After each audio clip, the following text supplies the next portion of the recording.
అసలు గెలుపుకు ఎటువంటి అవకాశాలు లేని పంజాబ్ జట్టు కేవలం 9 పరుగుల తేడాతో మాత్రమే ఓడిపోయి ముంబైకు వణుకు పుట్టించింది. ఈ గెలుపుతో ముంబై పాయింట్స్ టేబుల్లో 9వ స్థానం నుండి 7వ స్థానానికి చేరుకుని ఊపిరి పీల్చుకుంది.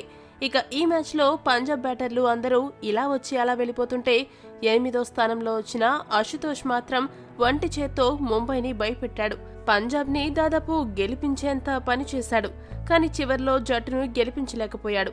అయితే ఈ రోజు అశుతోష్ ఆడిన ఇన్నింగ్స్ పై సూర్యకుమార్ యాదవ్ ప్రత్యేకంగా ప్రశంసలు కురిపించాడు. మ్యాచ్ అనంతరం అతడితో చాలాసేపు ముచ్చటించాడు కూడా. సూర్య మాట్లాడుతూ ఏమన్నాడంటే, ఈ రోజు మ్యాచ్లో నా ఇన్నింగ్స్ నాకు చాలా సంతృప్తినిచ్చింది.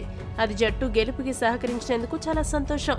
అయితే ఈ రోజు మ్యాచ్లో అందరూ బూమ్రాని నన్ను హీరో అంటున్నారు. కానీ అసలైన హీరో మాత్రం అశుతోష్ శర్మ.